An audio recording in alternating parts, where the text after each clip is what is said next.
क्या हुआ अंगराज?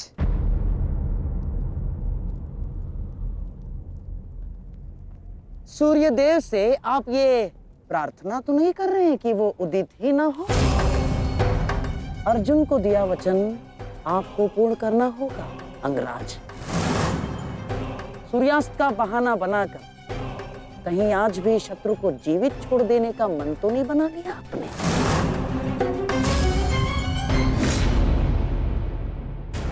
कभी कभी मौन रहने से प्राण बच जाते हैं। अब एक और शब्द अपने मुख से निकाला तो युद्ध आरंभ होने से पूर्व ही शत्रु से पहले मैं अपने पक्ष के किसी योद्धा का वध कर दूंगा। अंगराज, अंगराज आप क्रोधित क्यों हो रहे हैं? मेरे कहने का तात्पर्य केवल ये है कि आपके पुत्र वृषसेन की मृत्यु तो स्मरण है ना आपको? वृषसेन के हत्यारे अर्जुन का पुत्र ही आज आपका लक्ष्य होना चाहिए। बस मैं यही कहना चाह रहा था।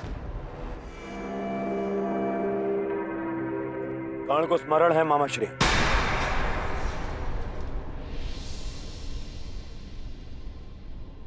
और मुझे भी।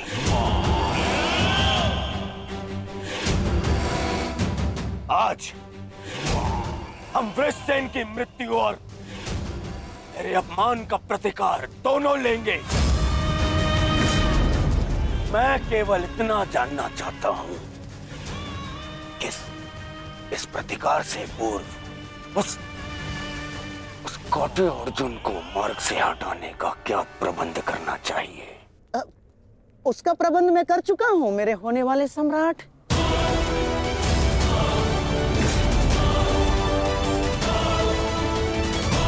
महाराज, त्रिगत नरेश सुशर्मा अवसर का लाभ उठाने के लिए एक विशाल सेना के साथ विराट पर आक्रमण करने जा रहे हैं। विराट नगर को सहायता की आवश्यकता है। शीघ्र कुछ कीजिए। मुझे शीघ्र ही विराट प्रस्थान करना होगा। किंतु महाराज, इतने कम समय में आपका विराट पहुंचना असंभव है। केवल वासुदेव में ही वो क्षमता है जो वायु गति से रथ चलाकर अर्जुन के साथ वहां पहुंचे। हमें आपकी सेना की आवश्यकता है और अर्जुन अकेला ही उन सब के लिए पर्याप्त है। किंतु अर्जुन की अधिक आवश्यकता यहाँ रणभूमि में है। परंतु महाराज, आप वहां बहुत से परिवार, स्त्री और बालक संकट में। एक समय था जब विराट राज ने हमें अज्ञातवास में शरण दी थी। आज वो समय आ गया है कि हम उसका ऋण चुका सकें।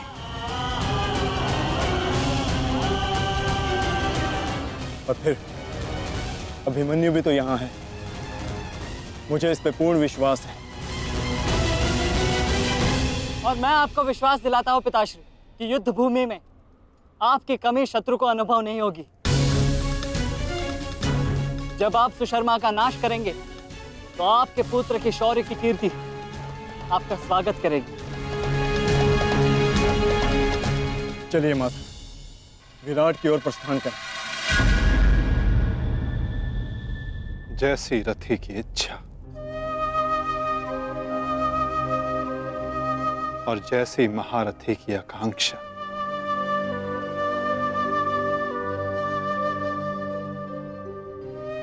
आओ पार्थ।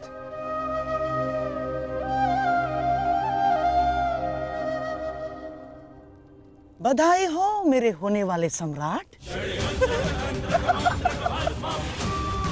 अर्जुन रणभूमि छोड़कर विराट के लिए प्रस्थान कर चुका है।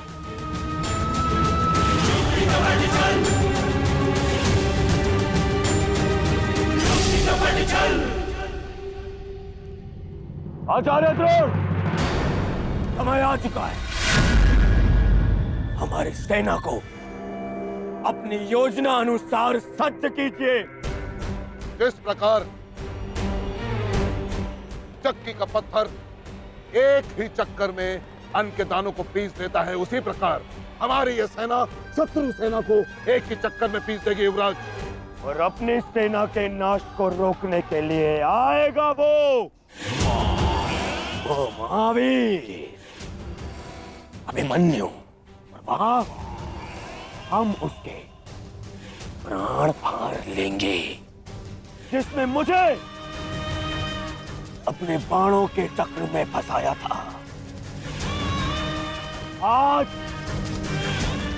वो फंसकर मरेगा हमारे चक्रव्यूह में। युद्ध का 13वां दिन।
युधिष्ठिर, मैं कौरव सेनापति द्रोण चेतावनी देता हूं तुम्हें कि यदि तुम विजय प्राप्त करना चाहते हो तो इस व्यूह के भीतर आओ, और यदि तुम इस व्यूह को तोड़ने में सक्षम रहे तो हम अपनी पराजय स्वीकार कर लेंगे, और यदि नहीं तो तुम अपनी हार स्वीकार कर लेना। सुना तुमने?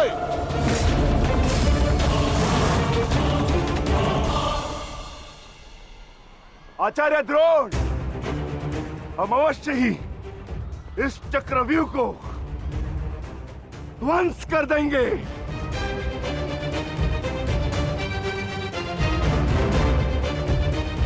यह संभव है। चक्रव्यूह युद्ध का सबसे कठिन और सबसे विनाशकारी व्यूह है। इसका हल केवल अर्जुन के पास है। यह आचार्य द्रोण की योजना थी, इसीलिए अर्जुन को युद्ध भूमि से दूर किया गया।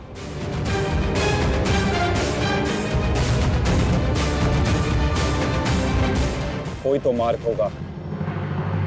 मार्ग है।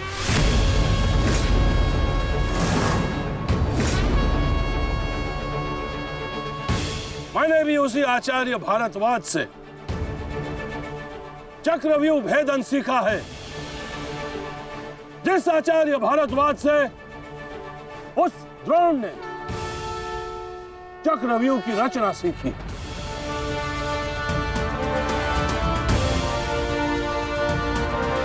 इस चक्रव्यूह का भेदन मैं करूंगा।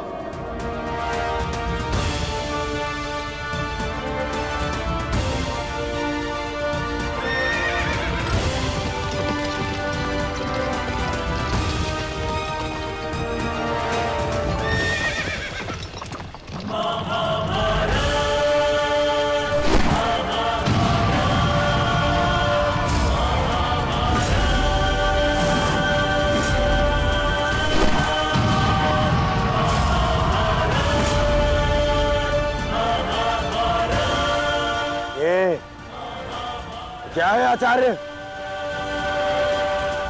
पांचाल नरेश द्रुपद तो इस व्यूह को तिनके की तरह तोड़ते हुए आगे बढ़ रहे हैं।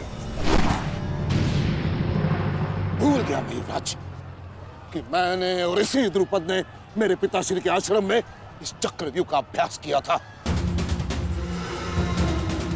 तो अपने मित्र को रोकने के लिए कोई अस्त्र, कोई शस्त्र है आपके पास? अब तो केवल एक ही अस्त्र है और एक ही शस्त्र दुर्योधन। जयद्रथ!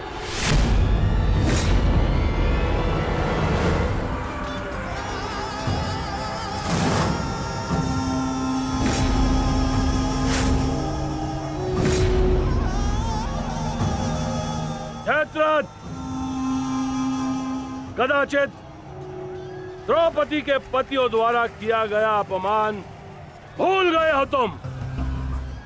इसीलिए द्रौपदी के पिता के समक्ष उपस्थित हुए हो। आज द्रौपदी के पति हो या उसके पुत्र, कोई मुझे नहीं रोक सकता।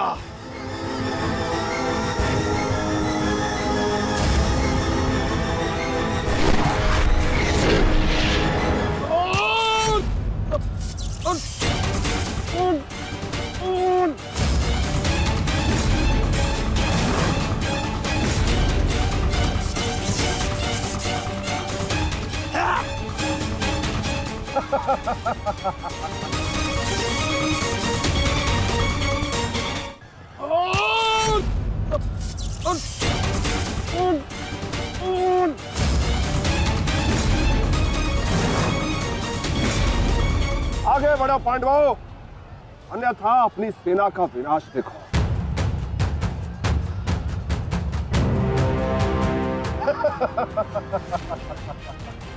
शेष पिताश्री, मुझे आज्ञा दीजिए। मुझे चक्रव्यूह के भीतर प्रवेश करने का मार्ग ज्ञात।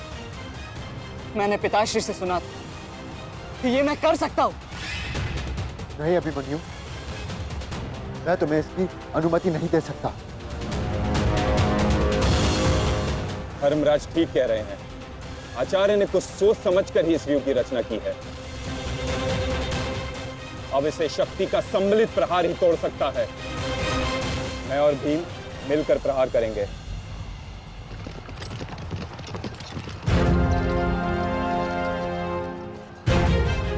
देखिए ने मामा श्री, धृष्टद्युम्न और भीम स्वयं आक्रमण कर रहे हैं।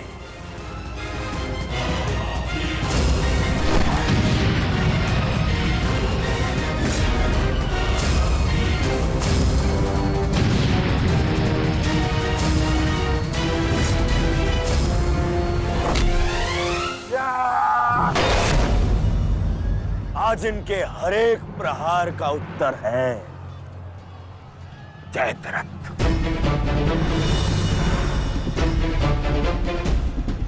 चक्रव्यूह में प्रवेश करने से पूर्व मुझसे नहीं मिलोगे मित्र? स्मरण है ना 5 चोटियां? आज उसी के प्रतिकार का दिन है। प्रभु, मैं चाहता हूं कि युद्ध भूमि में किसी एक दिन सभी पांडवों पर विजय पा सकूं। सब पांडवों पर विजयी होने का आशीष नहीं दे सकता जयद्रथ, क्योंकि अर्जुन को मैंने पशुपतास्त्र दिया। मेरा ही वरदान मेरी ही शक्ति को छीन नहीं कर सकता। इसलिए केवल अर्जुन को छोड़ जिस दिन तुम चाहोगे शेष संसार के समस्त योद्धाओं के समक्ष तुम अपराजय रहो। आगे बढ़ो भीम, आज मेरी गदा का स्वाद भी चक्कर देखो।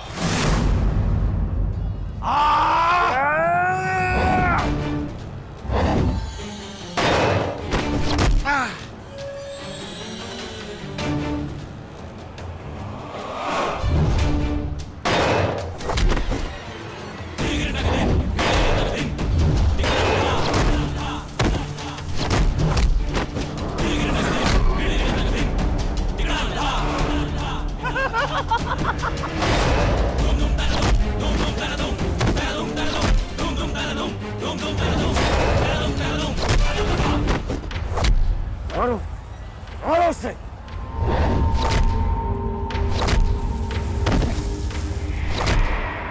ताजश्री, आप ऐसा कैसे होने दे सकते हैं?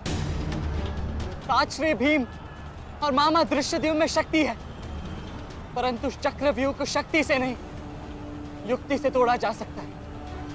मुझे आज्ञा दीजिए। नहीं पुत्र, भविष्य के लिए वर्तमान को दांव पर लगाया जा सकता है, परंतु वर्तमान के लिए भविष्य को खोया नहीं जा सकता।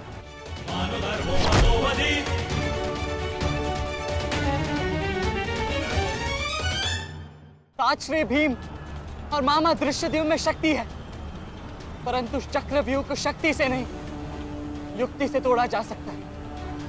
मुझे आज्ञा दीजिए। नहीं पुत्र, भविष्य के लिए वर्तमान को दांव पर लगाया जा सकता है, परंतु वर्तमान के भविष्य को खोया नहीं जा सकता। एक दाव लगाने के दोष के कारण मैं आज इस महायुद्ध में खड़ा। मैं दूसरा दाव नहीं लगा सकता अभिमन्यु। परंतु आज यदि चक्रव्यूह को तोड़ा ना गया तो हम ना केवल हार जाएंगे बल्कि मेरे पिताश्री का सर भी झुक जाएगा। आपने वो दाव लगाकर सर झुकाया था और मैं ये दाव खेलूंगा अपने पिताश्री का सर ऊंचा रखने के लिए।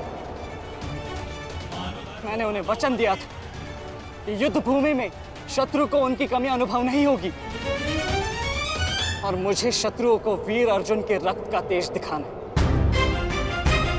इसीलिए आज्ञा दीजिए ताजरी, और फिर मैं अकेला कहाँ हूं? चक्रव्यूह में मेरे प्रवेश करते ही आप भी मेरे पीछे पीछे अंदर आ जाइए। मैं मार्ग बनाऊंगा और आप चक्रव्यूह को ध्वंस कीजिएगा। सोचिए मत, समय नहीं है ताजरी। आशीर्वाद दीजिए।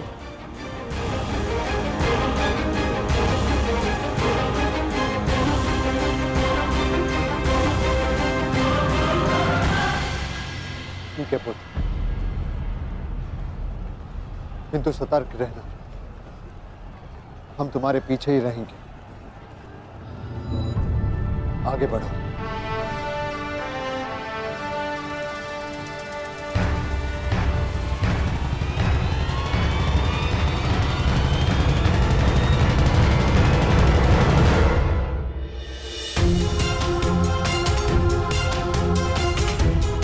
जाओ सखी, जाकर सो जाओ, क्योंकि जीवन की हर रात्रि सदैव सोने के लिए नहीं होती।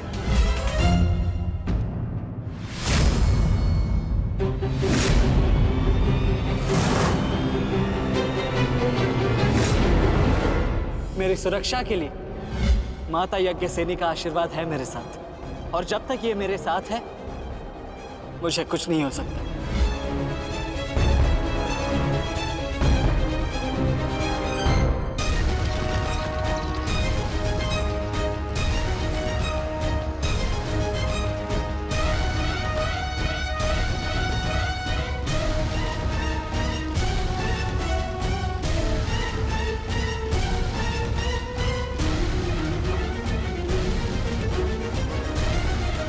क्या हुआ माता? आप रुक क्यों गए? चूंकि समय नहीं रुकता पार्थ, परंतु मानव को 2 पल रुकने का अधिकार है।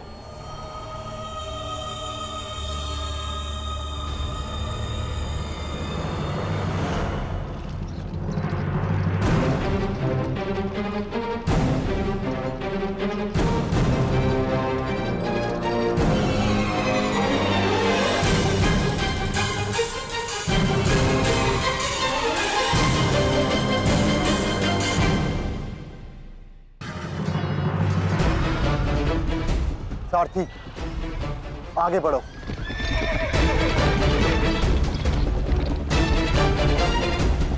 अभिमन्यु के द्वार तोड़ते ही हमें उसमें प्रवेश करना है।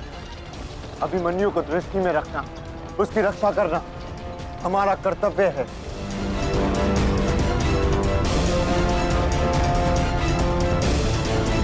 आ बालक, आ महारथियों, ऐसी मृत्यु देने से कि इसकी चित्कार उन पांडवों के हृदय को चीर देगी। और स्मरण रहे, सरल मृत्यु नहीं देनी है इस अभिमन्यु को।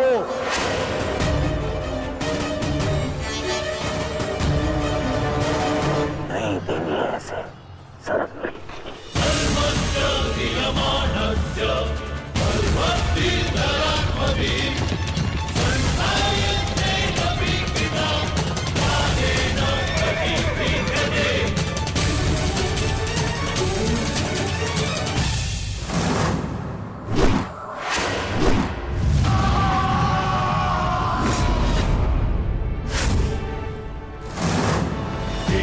ताजश्री, मुझे मार्ग मिल गया है। इससे पहले कि द्वार बंद हो जाए, आप शीघ्र ही मेरे पीछे आइए। सारथी, शीघ्रता करो। शीघ्रता करो सारथी, शीघ्रता।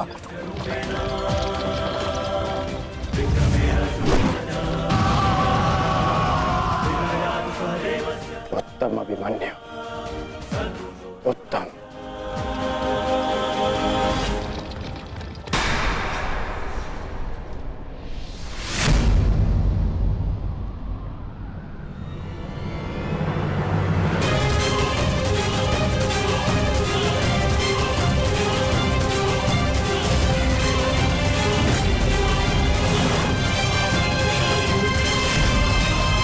एक बार तुम्हें क्षमा कर दिया था, किंतु अब नहीं।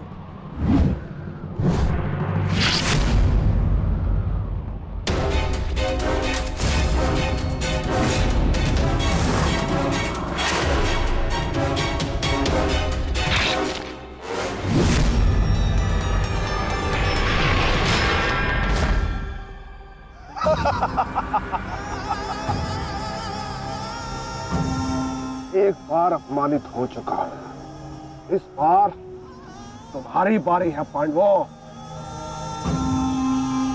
महादेव का वरदान सफल रहा। आज इस युद्ध भूमि में केवल मेरा शासन होगा, मेरा। केवल अर्जुन के अतिरिक्त कोई मुझसे जीत नहीं पाएगा पांडवों। और आज सिर्फ एक ही मृत्यु होगी।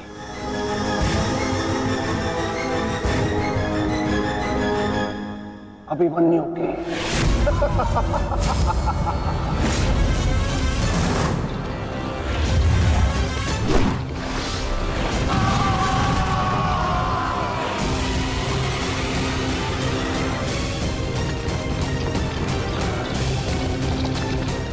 ये चक्रव्यूह तुम्हें पराजित करने के लिए नहीं है मूर्खों।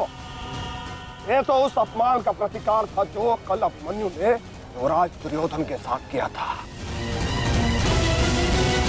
उसने दुर्योधन का मान हरण किया था और आज वो उसके प्राण हरण करेगा।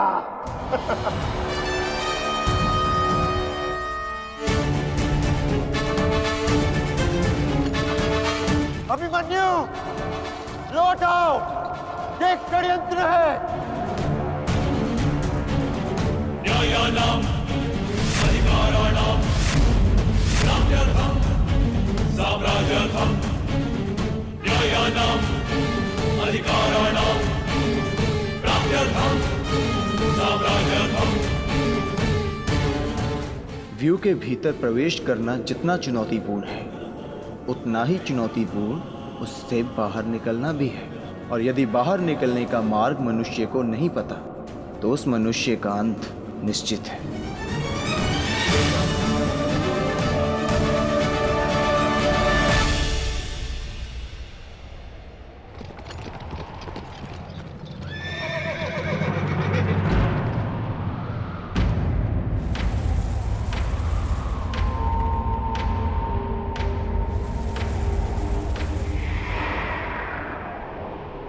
आगे बढ़िए माधव, शत्रु समक्ष है।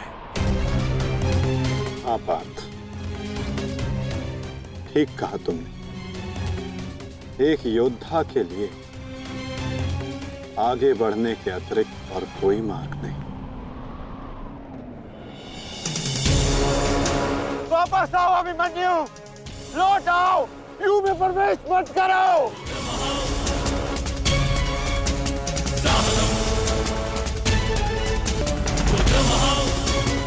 मेरे लिए अब लौटना संभव नहीं था श्री।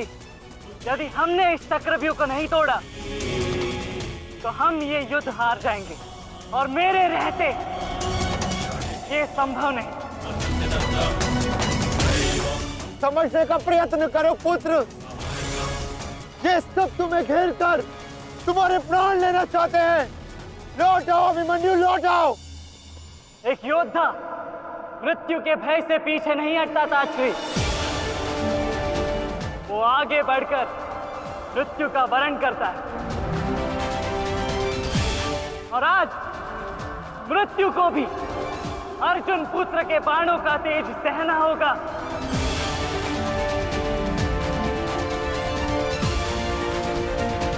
मैं इस चक्रव्यूह में आया हूं ताकि पांडवों का सर गर्व से उठा रहे। और विश्वास कीजिए ताश्री, यदि मेरा सर भी कट जाए तब भी आपका सर गर्व से उठा रहेगा।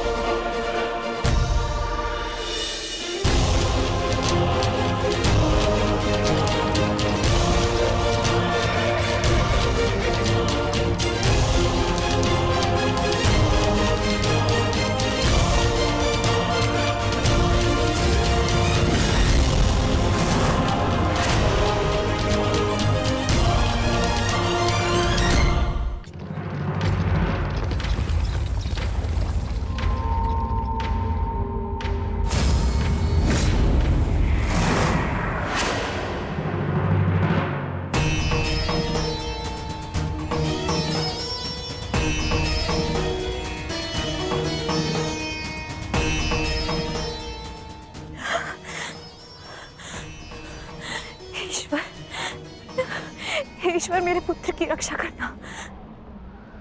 आओ आओ अर्जुन पुत्र आओ, तुम्हारा अपने इस मृत्यु व्यू में स्वागत है।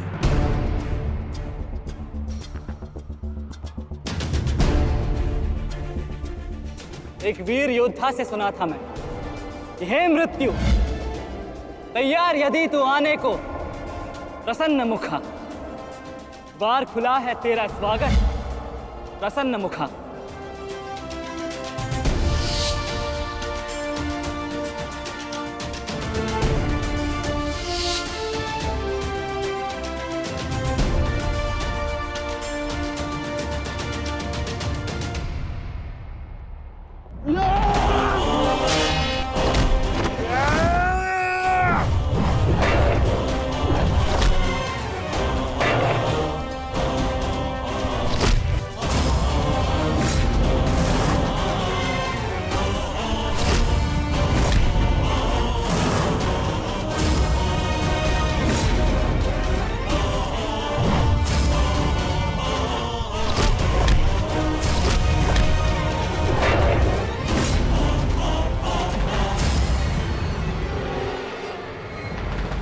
चाहूं तो तुम्हारा और बाकी तीनों पांडवों का इसी क्षणांत कर सकता हूं मैं,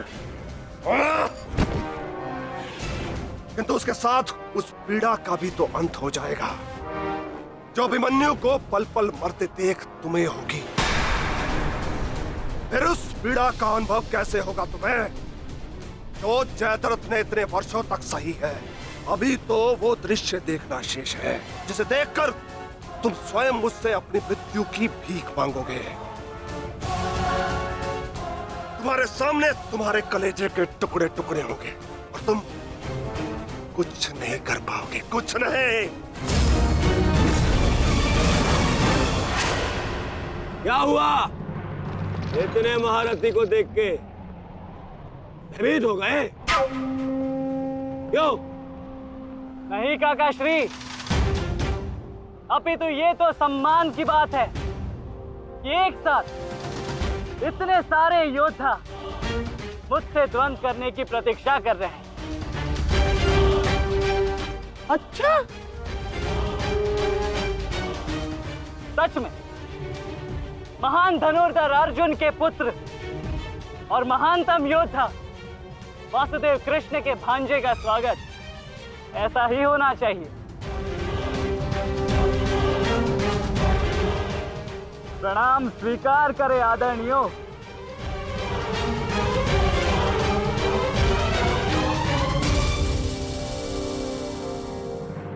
अपनी सीमा में रहो बालक। जितना कम अपमान करोगे उतनी ही कम पीड़ादायक मृत्यु मिलेगी तुम्हें। जितना जीवित रहूंगा उतनी हानि करूंगा,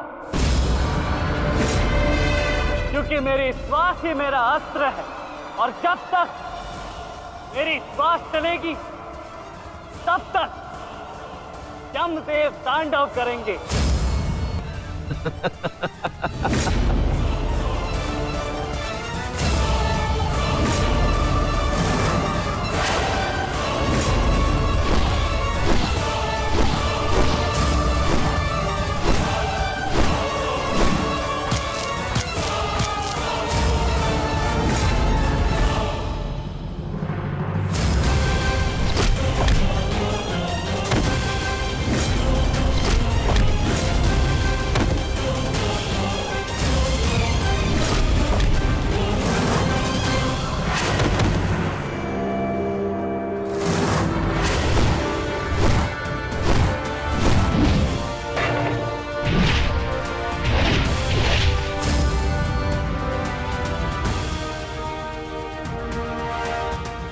स्मरण हुआ काकाश्री?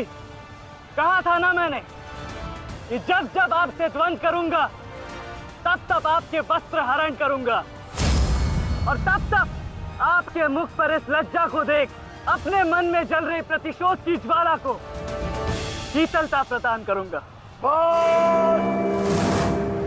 और हो गया मेरा अपमान, अब और नहीं। महारथियों, आक्रमण करो इस बालक पर।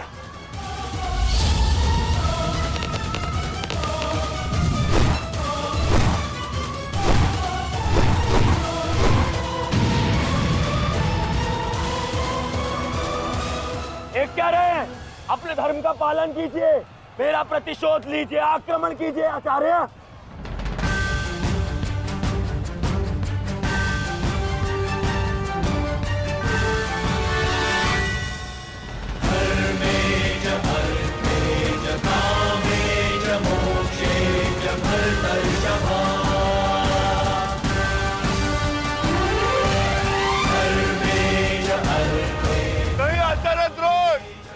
ऐसा अनर्थ मत कीजिए।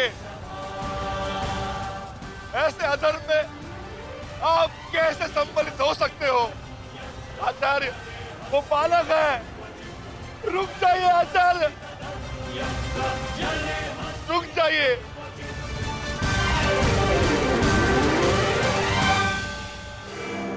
अपना दिया वचन स्मरण है ना पिताश्री? इस बालक की शक्ति इस रथ में है जो इसे सुरक्षित की हुई है। आचार्य, इस बालक को रथ विहीन कीजिए।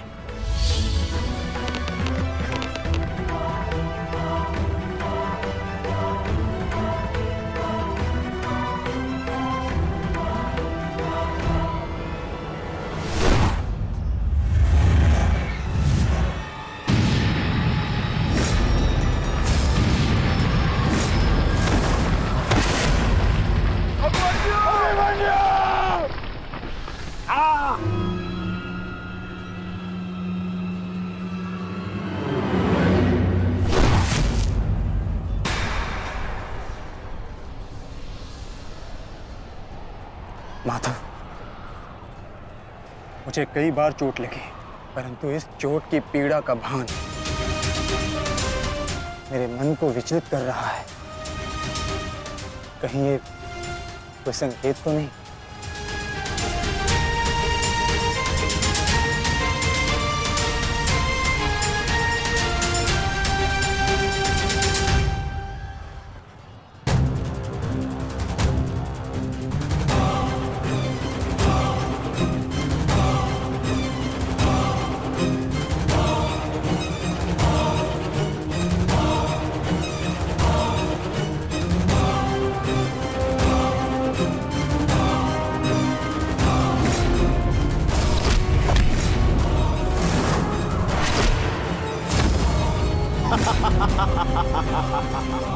दुर्योधन, केवल आचार्य द्रोण को अपना वचन ज्ञात कराने से क्या होगा? इतने अपमान के पश्चात भी अंगराज कर्ण तो जो के त्यों खड़े हैं। क्या इनका इस युद्ध के प्रति कोई कर्तव्य नहीं? मैं केवल नियम का पालन कर रहा हूं गांधार नरेश। नियम और नीति कहती है कि एक योद्धा के साथ केवल एक ही योद्धा युद्ध कर सकता है, और द्वंद के लिए, अभिमन्यु युद्ध के लिए किसको चुनेगा वो उसका अधिकार है। नहीं मित्र, ये विकल्प लेने का समय नहीं है, अंत करो इसका। नहीं मित्र, हमें ये युद्ध जीतने के लिए अनीति का सहारा लेने की आवश्यकता नहीं है। नीति सिखाते सिखाते प्रपितामह शर्षैया पर चले गए। यदि इन्हें नीति का ज्ञान होता तो आज ये युद्ध संभव ही ना होता। अभिमन्यु, तुम्हें विकल्प चुनना होगा।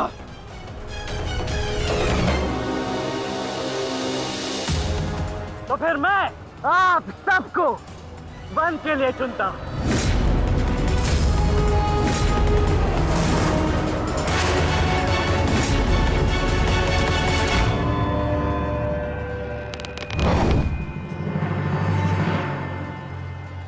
देख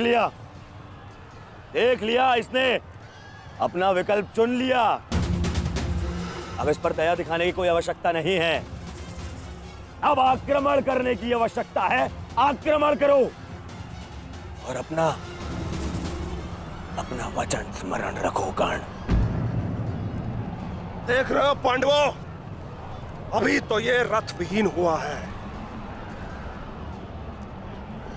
फिर निशस्त्र होगा और फिर प्राणहीन।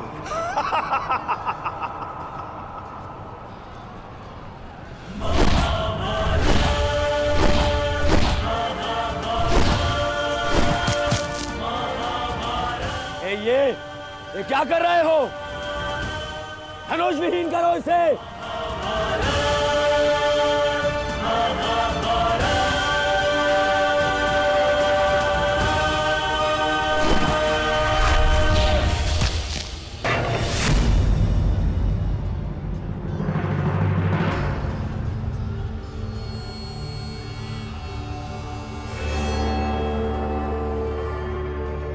ठहरो मत,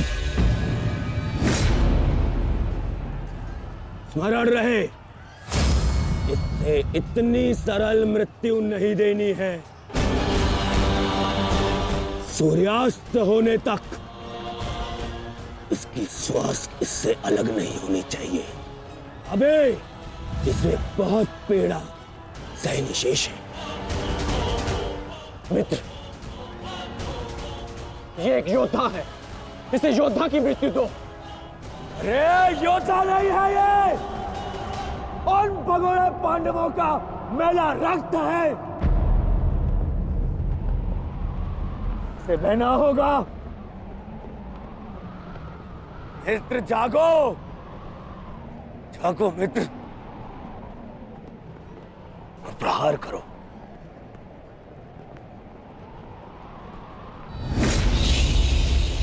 नहीं, नहीं अंगराज, ऐसा मत करो, यह धर्म है। अधर्म? अंगराज!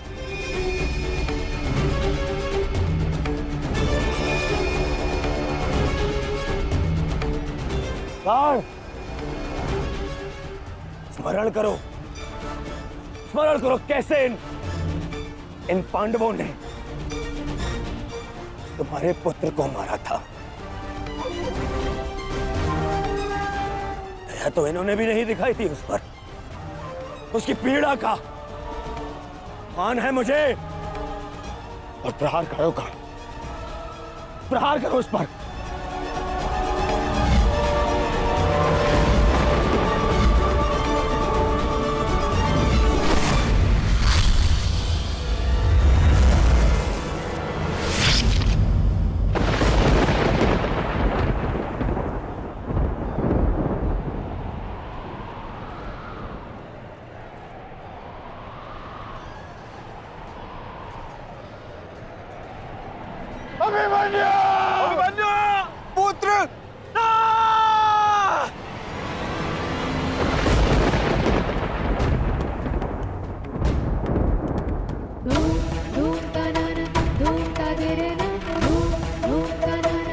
क्या हुआ माताश्री? उत्तरा बस ऐसे ही। एक बात कहूँ माताश्री, आज मन कुछ विचलित सा हो रहा है। आज से पहले ऐसा कभी नहीं हुआ। अरे तो रोज ही युद्ध पे जाते हैं, परंतु आज कुछ विचित्र सा अनुभव हो रहा है। चिंता करने की कोई आवश्यकता नहीं है उत्तरा। मेरा पुत्र महावीर है और फिर उसे सभी पांडव, पिताश्री, ज्येष्ठ, उनकी सुरक्षा भी तो प्राप्त है। मुझे पूर्ण विश्वास है अभिमन्यु विजयी होकर लौटेगा और तुम उसका तिलक करोगी। हे सूर्यदेव, आज तनिक शीघ्र अस्त हो जा। मेरा पुत्र बिना सुरक्षा कवच के युद्ध में गया है।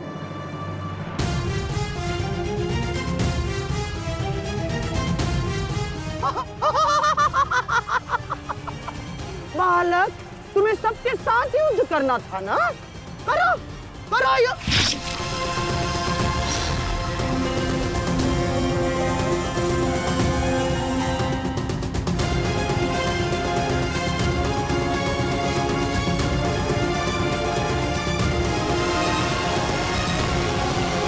थक गए योद्धाओं?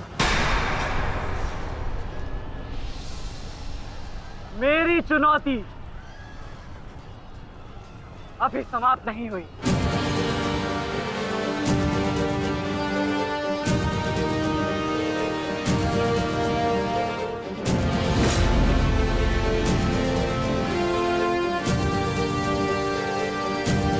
आचार्य द्रोण, देख क्या रहे? प्रहार कीजिए इस पर।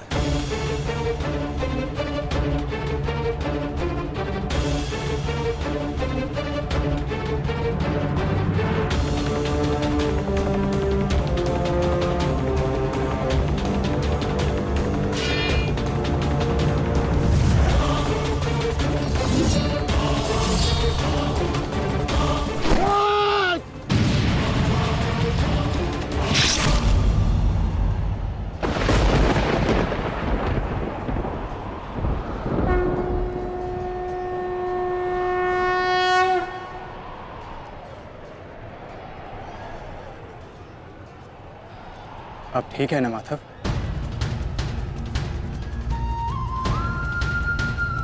आपको कोई क्षति तो नहीं पहुंची?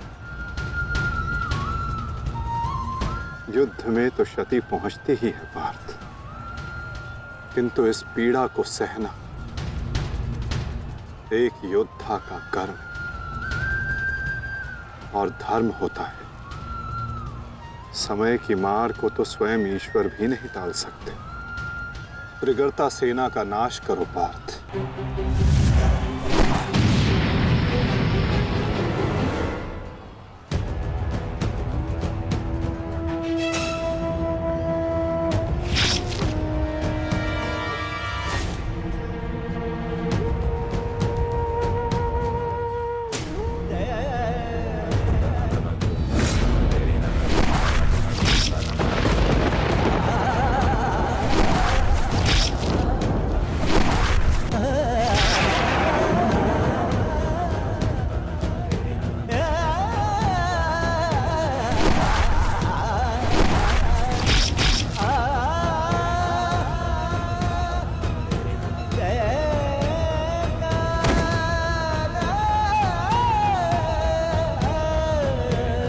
ये द्वंद्व अभी शेष है। मैं महारथी अर्जुन का पुत्र हूं, महारथी भीष्म का प्रपुत्र, वासुदेव कृष्ण का भांजा। इतनी सरलता से नहीं मरने वाला। अरे ये द्वंद्व अभी शेष है। अभिमन्यु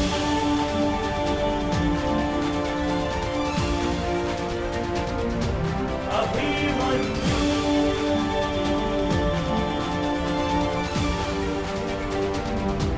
अभिमन्यु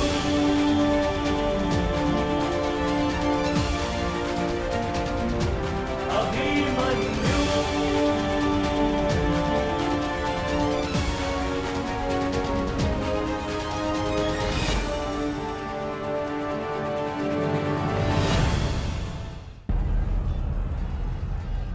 बस करो दुर्योधन, अभिमन्यु के लिए इतनी पीड़ा पर्याप्त है।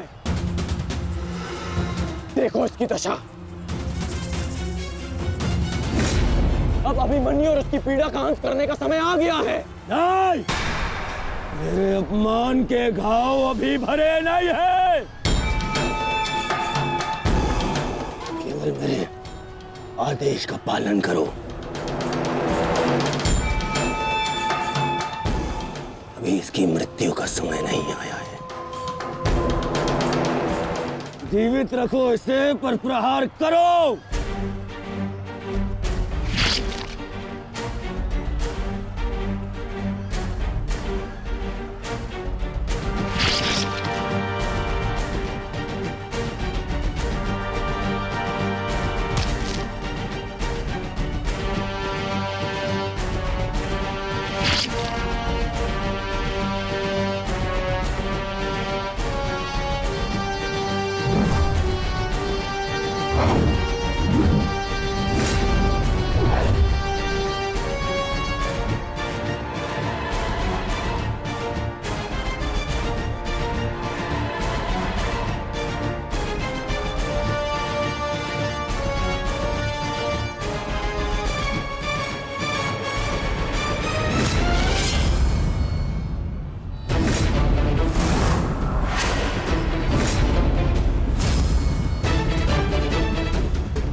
अपने पूरे बल से प्रहार करो इस अर्जुन पुत्र पर।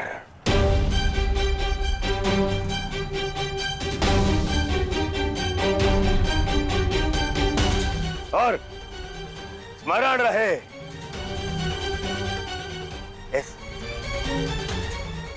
इस बालक के शरीर के हर एक भाग में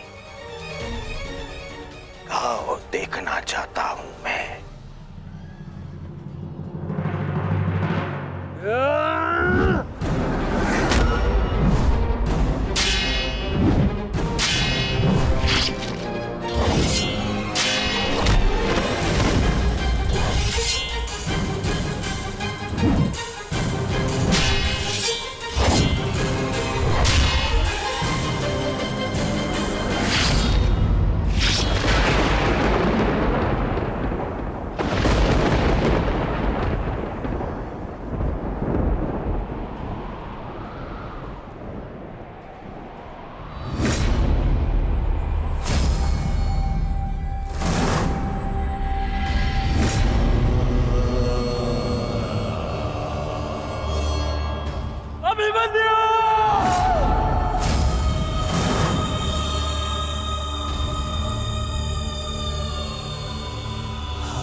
अस्माकं विजयं निश्चितम्।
अरे बस बस, श्री दुशासन बस, मर जाएगा हैं?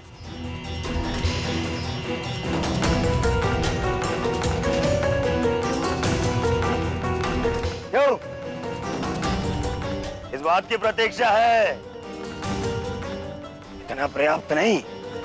चल एक मांग मुझसे, मैं तुझे मृत्यु दूंगा भीख में। आजा, मांग भीख। बड़ों के समक्ष हाथ भीख के लिए नहीं, आशीर्वाद के लिए बढ़ाते हैं काका श्री।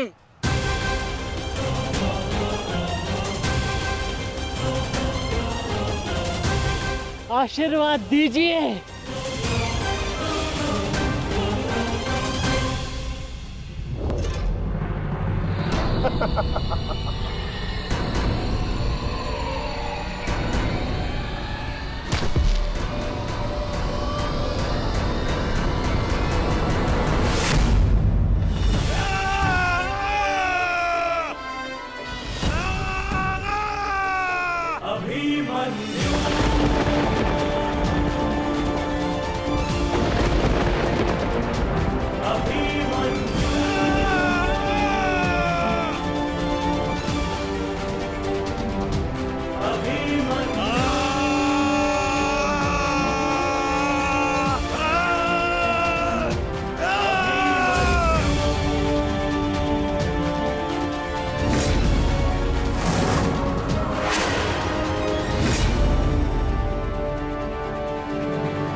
मुझसे आशीर्वाद चाहिए ना,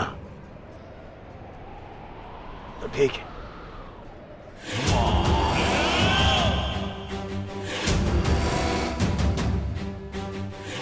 नहीं दुर्योधन, जाने दो उसे। ऐसा मत करो दुर्योधन, ऐसा मत करो।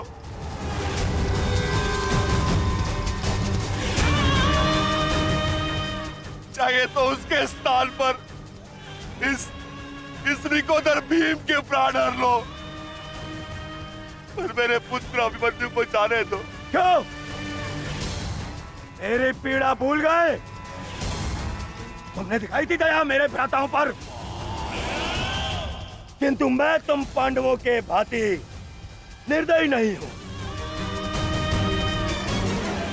ठीक, तुम्हारी विनती स्वीकार कर लेता हूं।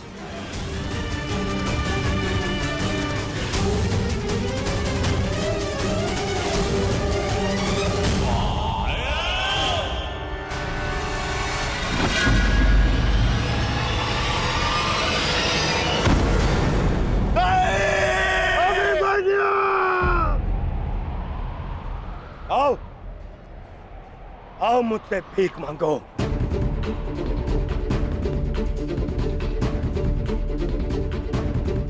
आओ बालक, आजा।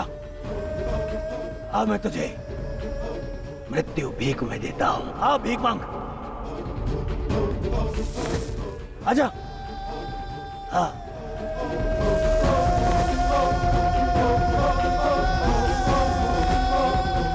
मैं तुझे मुक्त कर दूंगा। मांग, मांग मुझसे भीख मांग।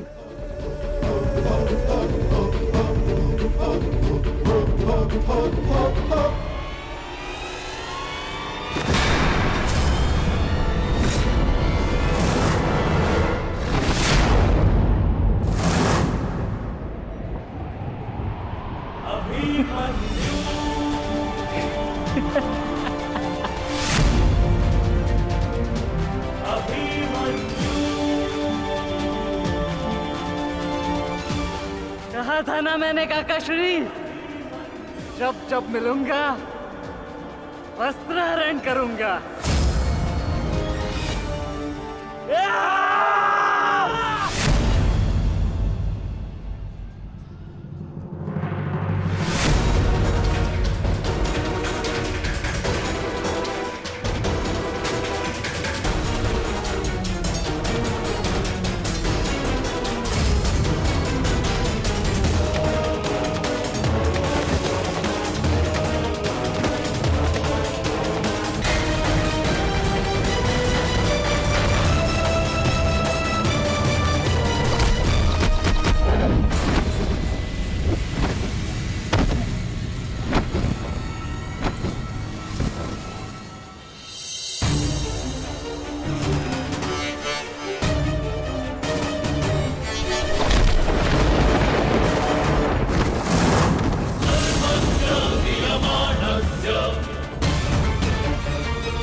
Ah